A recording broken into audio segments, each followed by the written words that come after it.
半年後、僕は還暦を迎えます。そして5年後には高齢者と呼ばれる年齢になります。僕はいくつまでフレブルと一緒に暮らしていけるんだろうか。そんなことを最近は真剣に考えるようになりました。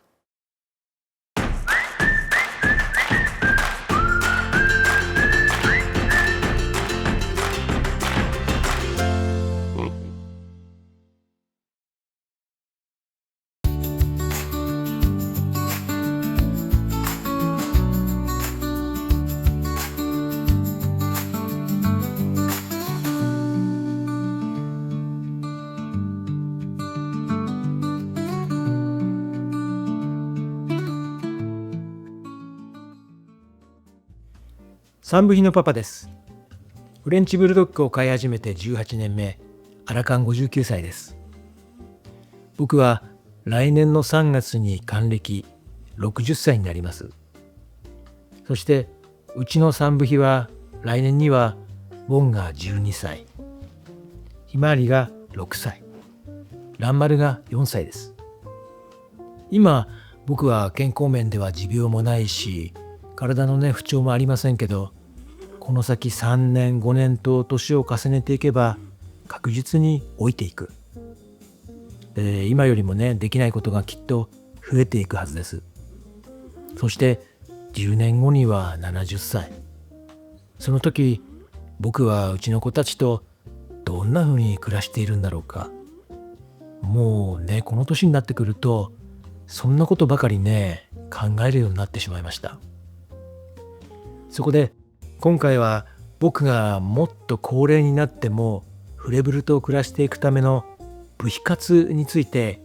真剣にやっていることとか考えていることをお話しします。前半では気力体力など QOL を維持するためのこと、後半では年金暮らしを前提とした経済的なことについてお話しします。どうぞ最後までご覧ください。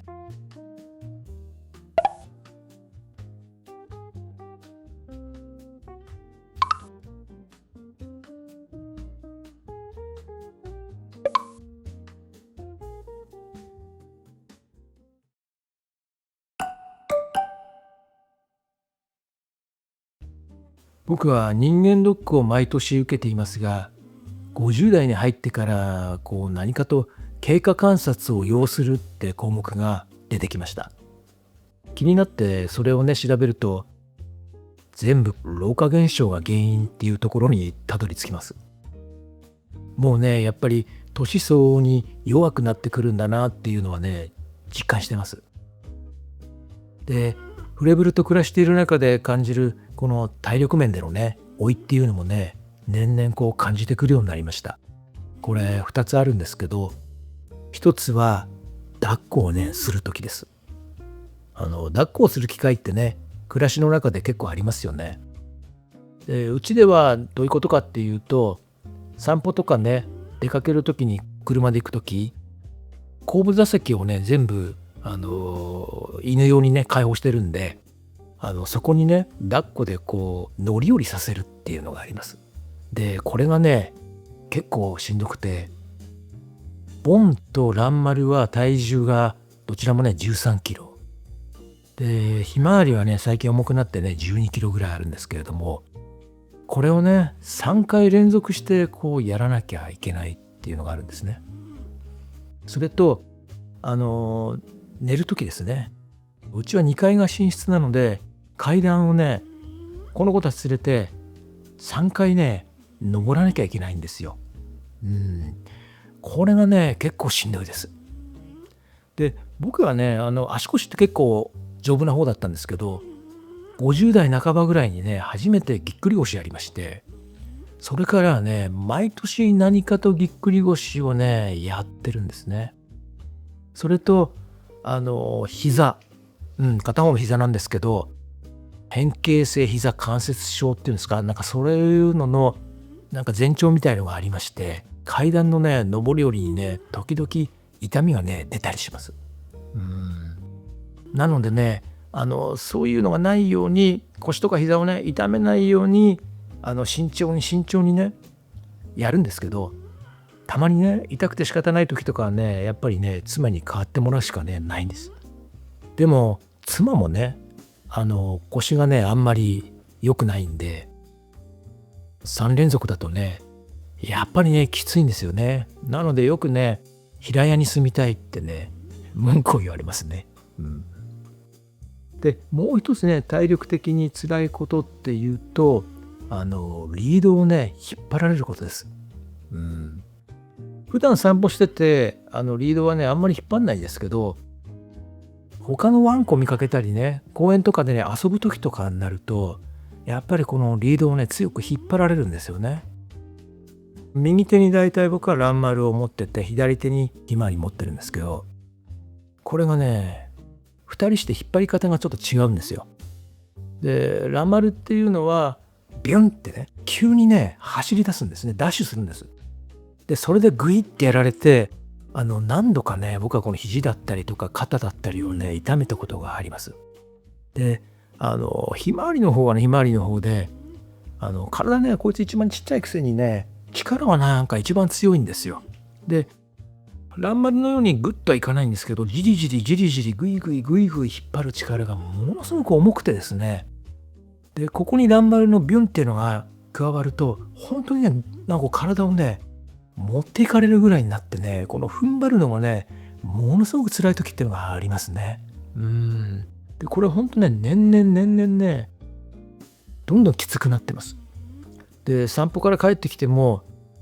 要は関節がねちょっと痛かったりとか肩を痛めてたりっていうのがあるんで、絶えずねちょっとなんかどっかが痛いみたいな状況に、ね、なってますね。それでこういう抱っことか引っ張りっていうのは、これからも一緒にね暮らしていく以上はずっと続いていくわけですから、これに対応できるだけのね自分の体力、特にね筋肉をね落とさないようにしておかないとダメだなって思って、老後に備えてねこの体周りのね部費活っていうのをねしてます。で具体的にねどんなことをやってるかっていうと、だいたい1回30分ぐらいのね筋トレ、これをね週にね3日ほど続けてます。これもだいぶね5年ぐらい前から実は続けてるんですけど、テレビの前にヨガマット引いてYouTube のね筋トレ動画をね流しながら30分ねやるって感じですね。40代の頃はね結構ビリーズブートキャンプとかやってたんですけど、そのうちねちょっとずつ年齢に合った鍛え方みたいのをねやるようになりました。で最近は体幹を鍛えるものとか、あとはこの下半身をね強化するプログラム、こういうのをね多くやるようになりましたね。でそのおかげもあってか、体重とかね体脂肪っていうのはキープがねできてますし、あと睡眠のね質も、僕ね結構ショートスリーパーなんですけど、ぐっすりね寝て起きて疲れがね取れてるっていうのはありますね。ちなみになんですけど、食事関係については朝食はだいたいシリアルを中心にサラダ、バナナ、ヨーグルトとかをね同じものをねやっぱりこれもずっと食べてますね。でお昼は僕はね自炊しないんで、スーパーのお弁当だったり麺類とかが多いですね。ただ夜うちは基本的にねサラダしか食べないんで、昼のうちにそういう肉とか魚とかっていうのも取るようにはしてます。そうなんですよ。夜ねうちはサラダしかね食べないんですよね。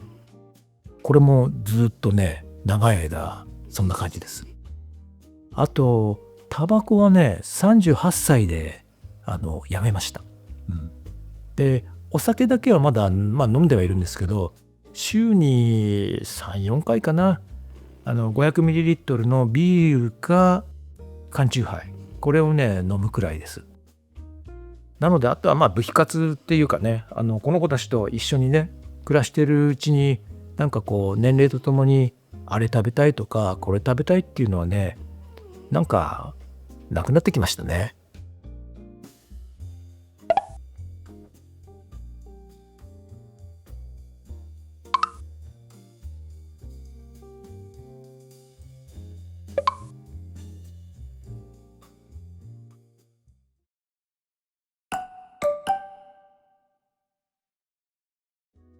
今度はお金のこと、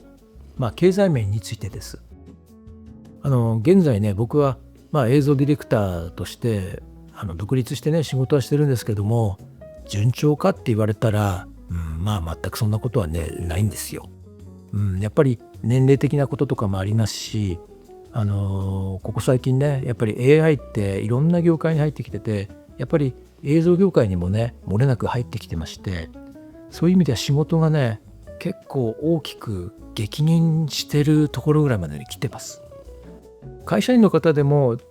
65歳定年制って言っても大体60歳ぐらいでね1回定年して再雇用になって、給料が7掛けとかね半額になっちゃって65まで働くみたいなね、なんかいわゆる収入が先細りするっていうのはありますよね。なので僕についても会社員ではないんですけど、似たような状況にね本当なってます。でじゃあね、これからたくさん稼げるかっつったらそんなことはないじゃないですか。若い人に混じっていろいろ競うようにね働いたとしても、若い人にはかなわないですよね、そういう意味では。でじゃあどうするかっていうことをねやっぱり考えなきゃいけなくて、ちなみにねまだ住宅ローンもねちょっと残ってますし、だからとりあえずは細々とながらも来る仕事はやりながら、僕は60歳になったらそれと同時に年金のね繰り上げ受給をねしていこうかなと考えてます。そうじゃないとねもうやっていけないかなって気もなんかしてますね。この子たち食べさせていかないといけないんでね。であとはねこの YouTube 収益化できるのが一番なんですけど、なかなかねうまくはいかないだろうっていうのはありますんで、これはこれで続けながらいろいろと仕事もねやっていくっていう感じでもね、それもあと5年ぐらいが限界なんじゃないかなっていうふうになんか思ってます。だってね5年後僕は65歳、ボンはね去年大病してますけど生きていてくれれば16歳、ひまわりは10歳、らんまるは8歳です。だから65歳で僕がね高齢者って位置づけになると、うちのね三部費もみんなシニアにねなってるわけですね。じゃあその時暮らしはどうなってるんだろうってね、やっぱりそっちに思いがねいきますよね。でそこで経済的なね部費活っていうのもね考えなきゃいけなくて、僕はねいろんなことをね思いを巡らしました。でそれのね具体的っていうか、例えばどんなことかっていうとこんなことです。住宅ローンはね、65歳なら完済しているはずですから、ちょっと少しはね楽になってるかもしれない。ボンは長生きしてくれていればいいんですけど、ちょっと難しいかもしれないなとか。ひまわりとらんまるは、シニアになってそれまでにね大きな病気などしてないだろうか、してるだろうか、だから年を取るとわからないじゃないですか。じゃあその時の保険はどうしようかとかね。車もね10年選手になっちゃうんで買い替えがねできるかどうか多分厳しいんじゃないかなとかね。あとこの YouTube チャンネルは続けていけるだろうか、あと5年収益はあるだろうか。なくてもね僕はライフワークとしてちょっとこれやっていこうかなとか思ってるんですけどね。であとは貯金はどうだ。難しいっすよね。夫婦2人だけのね年金で多頭飼いでね暮らしていけるかどうか。ローンがね返せてればなんとかなるかなとはちょっと思ってはいます。などなどね、僕がお金持ちならね何の心配もね本当いらない話なんですけど、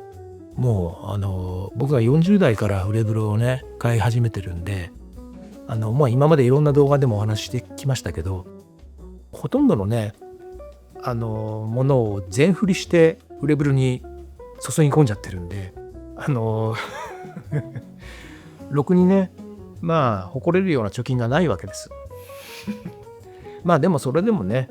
細々ながらやっていけるかなっていうちょっと算段はねつけなきゃいけないだろうなと。で実際ちょっとずつねそれをつけ始めてます。昨年保険をねちょっとずつ見直していたり、あとはね、今の生活をね長く続けられるようにいろんなことを整えたり、無駄なものをね省いたりっていうことをねなるべくね意識するようにしてます。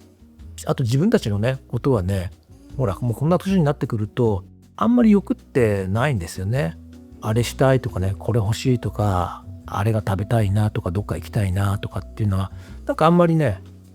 なくて、これってもしかしたらやっぱりフレブルにね全振りしちゃったんで、そういうことも全部フレブルがいれば幸せっていうところに行っちゃったから、そういう欲望がなくなっちゃったっていうのもねあるんですけどね。そうは言ってもね先のことはわからないわけなんですけれど、ただ一つだけ確かなことってのがありまして、これはねもうはっきりしてるんですね。それは僕も妻もきっと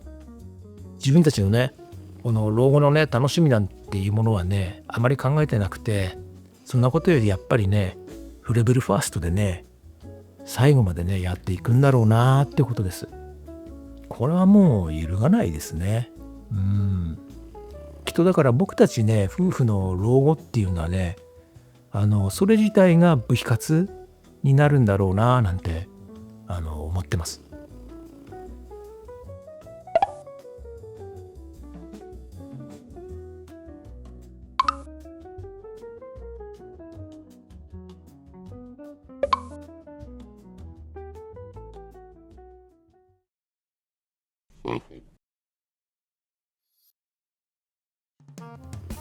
さて今回は老後の部費活を真剣に考えるということで、僕の場合についてお話をさせていただきました。僕は多分フレブルをね飼っていなかったらこのね老後のことなんかねこれっぽっちもね考えなかったんじゃないかなってね思うんです。あと仮にね僕たち夫婦に子供がいたとしても、多分もうねとっくに成人してるでしょうし、だから老後のことなんてねあんまり悩むね必要がなかったでしょうね。だからそういうことを考えると僕たち夫婦にとってはこのフレブルってねやっぱりものすごく大きな存在で、この彼らねなしではやっぱりこう今の生き方っていうのをね選べなかったかもしれません。皆さんでもフレブルとね暮らしていくためにやっている部費活なんかがありましたらね、ぜひコメント欄で聞かせてください。また少しでもこの動画が面白いと感じていただけましたら、チャンネル登録やいいねをいただけますととても励みになります。それではまた次回お会いしましょう。さようなら。